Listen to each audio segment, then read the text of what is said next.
Сега четем стихотворение на...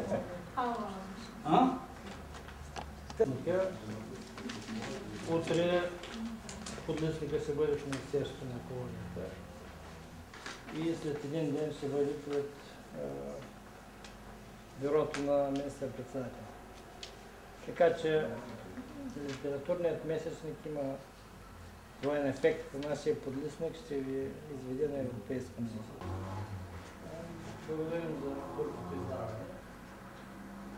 Надявам се, че скоро време министър Веселин ще бъде в нашия регион, на посещение на Каго. Така че, вероятно ще имаме възможност да се докоснем до нейните надежди и перспективи, които всичко ново на Европейския съюз в нашето място. Надявам се, както научен отдел по екология, който е подготвен, да има и направление екотуризъм, да има и еколитература. Мадарска и Спартак Паскалевски, които направиха една невероятна изложба за книгата в полето на библиотеката, регионална библиотека Стефан Шеногоров. Просто нямах възможност по-рано да науча за тази изложба и да ги поканя всички. Но тя поне 2 седмици ще бъде там, нали? Макар че се закъснели, извините, просто така стана. Искам да кажа няколко думи за събитието, което ви е събрало. Тъй като това събитие всъщност е една реалност културна в Шумен, един местник, който аз не всичко мога да сита, но това, което ми е попадало, е много силно впечатление характера на този вестник. Може би, по лично мнение, това е нещо не само необходимо, но към нещата, които може би не липсват в нашето събрание, които в нас така ни дават една увереност в стойностите в изкуството, в собственото общуване, в самопознанието и в потребността да общуваме, тъй като поначало без общуване не би могло да съществува. Просто това не е възможно самата култура да се общува. Аз се надявам, че училище той ще бъде инициатив на нашия празник. Днес ми така по-обърно.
Айде, 3 килограма. Аз разбрах, че си останал на кар.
Да се надявам, кога смяташ да ми го смятам, че ще се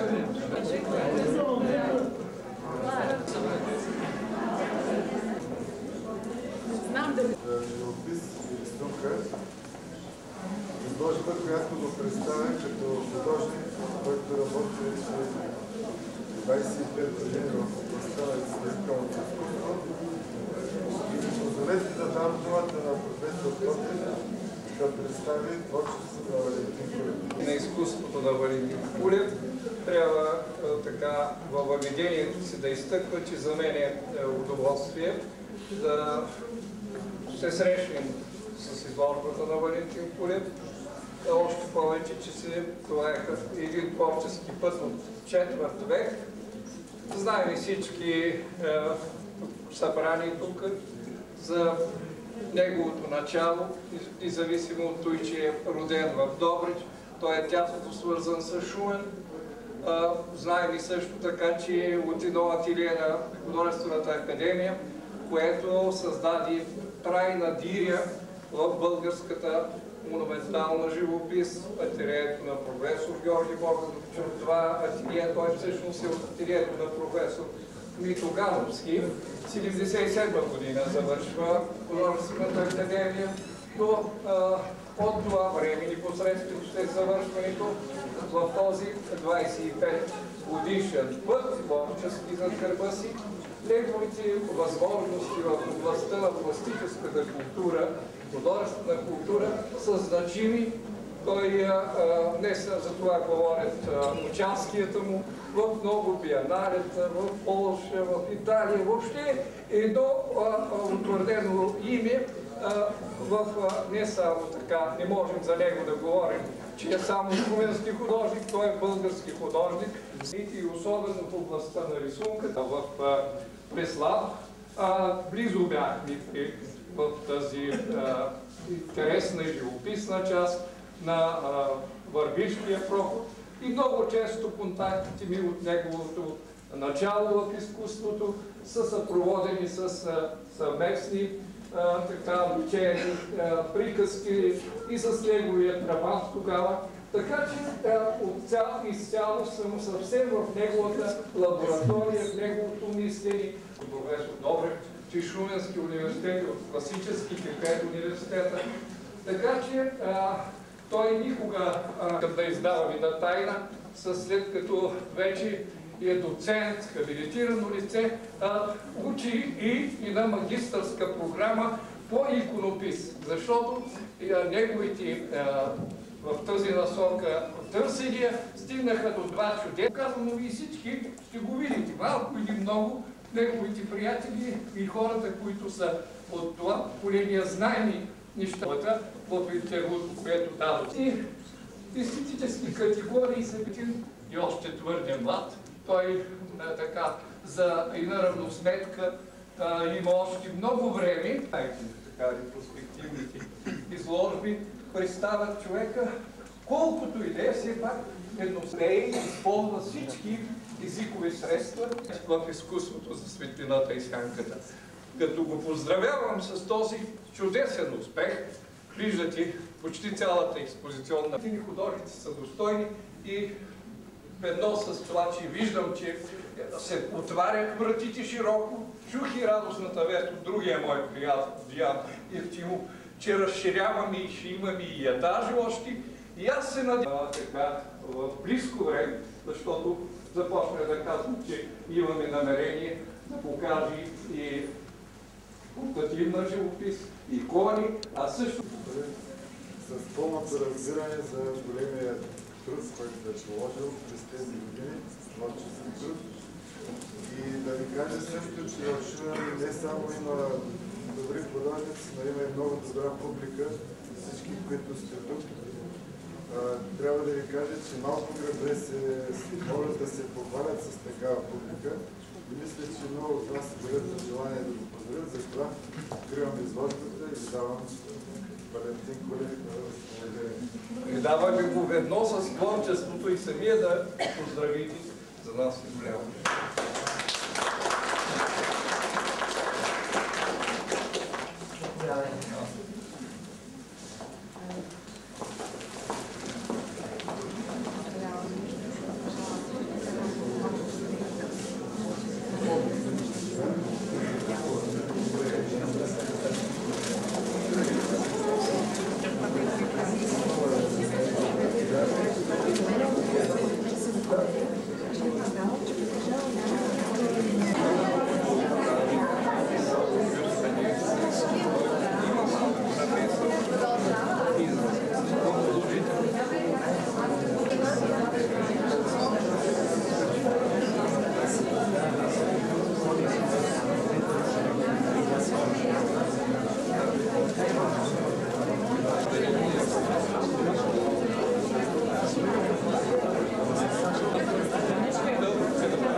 Наслаждай се на себе си малко.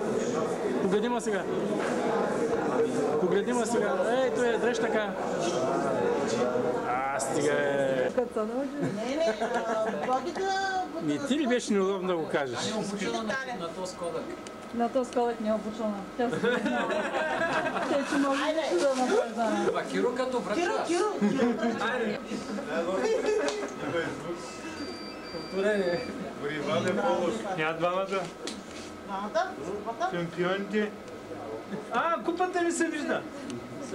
Не. Не, по-напред купата. Не те двамата. Така. 3-4. Стана ли ке? Които е, че карнавал свърши, малко да поработи.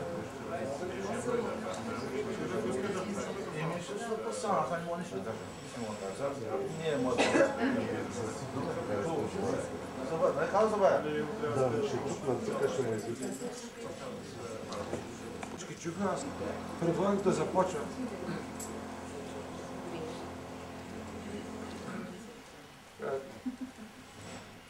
Днешният разширен музеен съвет няма да се отличава много от това, което през последните години сме правили. Без много официалности, по-делово, съвсем в работен порядък,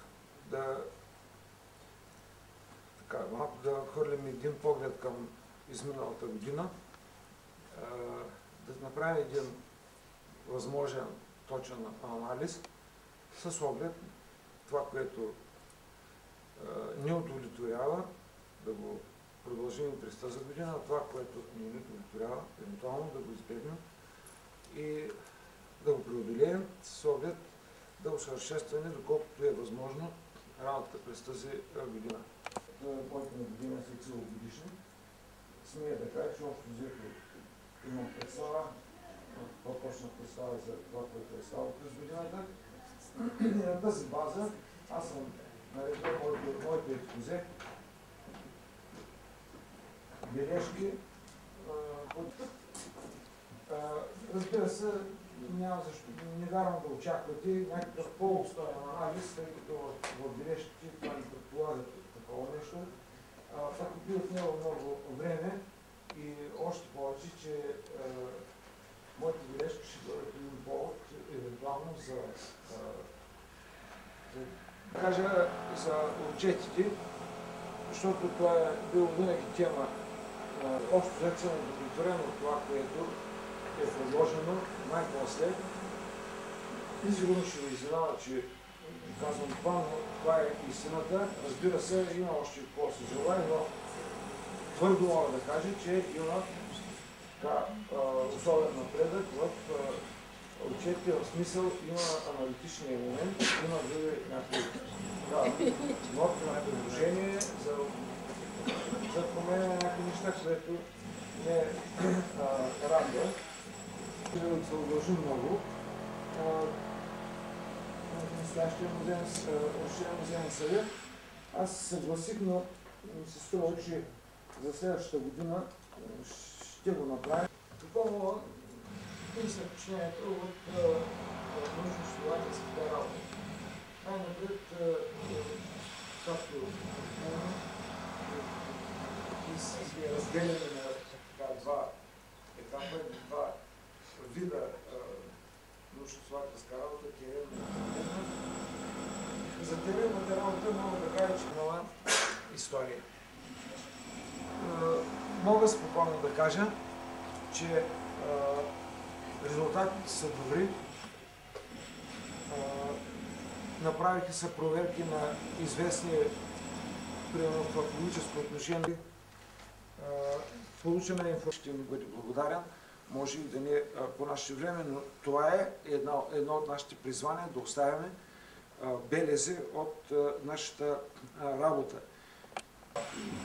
Да ви говорим, че по този начин ние спасяваме информация, която така или иначе се върне на следващите, които сме били, че видите колко хора от тези информатори вече няма, това, което те са дали, остава за нас и за поколенията не трябва това да се търси като информация. Хубавото е, че всичко това се документира.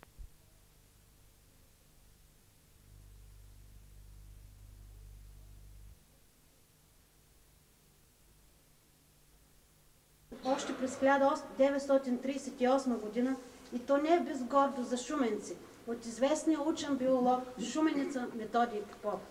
Трябва да ходят по главната улица, да гледат филми в кината Одеон и военния клуб, намиращи се в централната част, да се разхождат в градска училище, което е първото в България такова, е превърнато в жандармерия.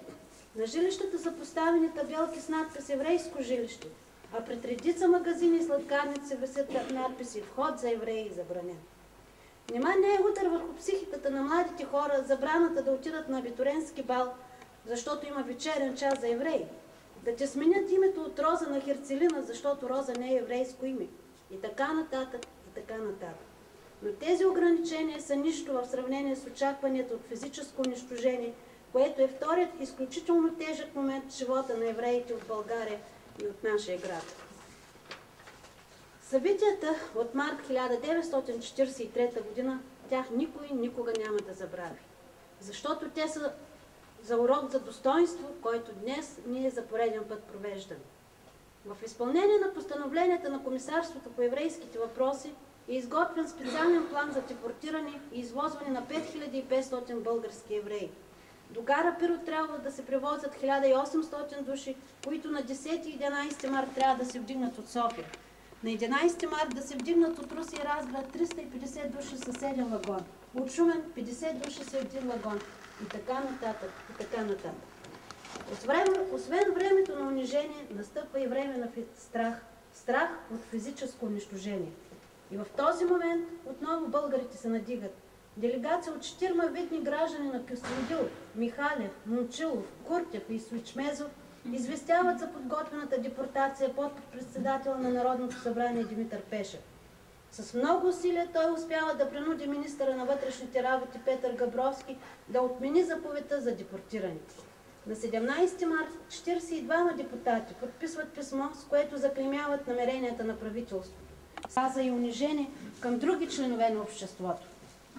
Евреите са спасени, но не и свободни. Върху софийските евреи се стоварва удара на изселването. Съгласно 70-то постановление на Министерския съвет, на 21 май 1943 г. 2000 евреи от София са изселени в Шумен, настанени са в Турското духовно училище и са подложени на глад и мизерия. Но въпреки всички унижения, въпреки страховете от физическото унищожение, въпреки действащия закон за защита на нацията, евреите от Шумен не остават безучастни към съдбата на бедстващите българи. Толерантността, взаимопомощта и благотворителността са едни от най-характерните черти и показатели. Имената на Самуил Мизрахи, на братя Басхиеви, на Ишуа Давидов, Синтов Архи и редица други са включени в списъка на дарителите за подпомагане на доброжанското население. През 1942 г. на оповестената отново дарителска акция за подпомагане на населението от Видин пострадало от наводнението, отново се включват повече от 20 шуменски еврейски семейства. Йосиф Суруджон, Авраам Фархи, Моис Мизрахи, Израел Фархи и така нататък. А това е времето, в което евреите живеят в своята махала почти като в гето, носят жълтите значки и спазват редицата ограничения. Но техните действия са доказателство за взаимната толерантност между българи и евреи, която им помага да съжителстват в течение на векове, независимо, че е имало и такива трудни години, годините на войната.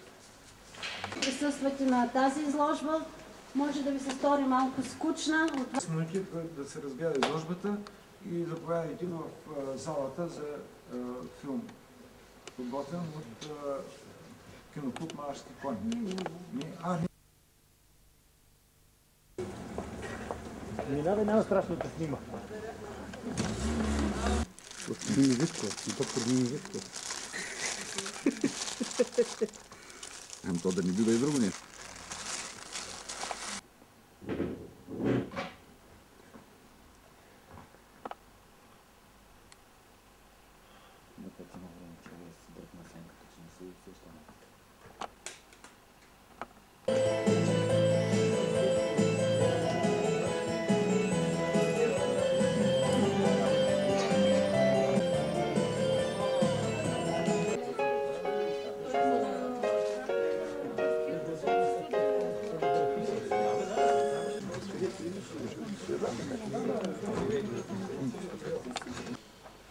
Особено ми е приятно да видя толкова много хора в трето студио на Радио Шумен.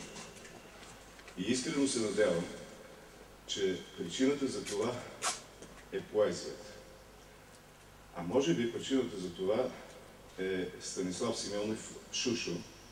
Надявам се до края на вечерта да разберем кое от тези двете неща е причината да съберем толкова много приятели. Зная, че ще представим една хубава книга, която, ако нямах възможността да погледна преди малко, защото българския радиоефир, което се нарича Шестък. От тук нататък сте вие, колега Симеонов и колега Калинов. Благодаря. Пред микрофона на Шестъка и може би нататък ще изби. Макар че като се помисли човек, поезия. Поезията е чудно нещо. И аз край нея съм се завъртял. Големи вълнения. Всъщност имам и основателни причини. Аз днеска съм развълнуван по много поводи, защото помнят на някои хора от вас. Аз почти всички познавам. Дълго време ще ми разваля настроението, как се случи точно в 3 часа днеска сутринта, деня, в който ми излиза книжката, война да почне и по този начин вниманието на трива ще расне над пръста. Един ще хвали Буш. Значи тя е една стартова книжка. В този смисъл е символично. Много и се радвам. Обаче, преди да почна да се играя с думите, някога, преди много години, като почнах с датите, един приятел, той е тук, покани ме за нещо. Тя дребна работа беше. Просто да вляза, да не чакам в коридора. Вика, я бе, влез да видиш тук писателя Дебачка. Влизам над вечер. Някъде ще да е било, може би към 7. Една сребриста светлина отвънка. Луна, тракийски квартал. Пердето леко шава, защото е отворен прозореца.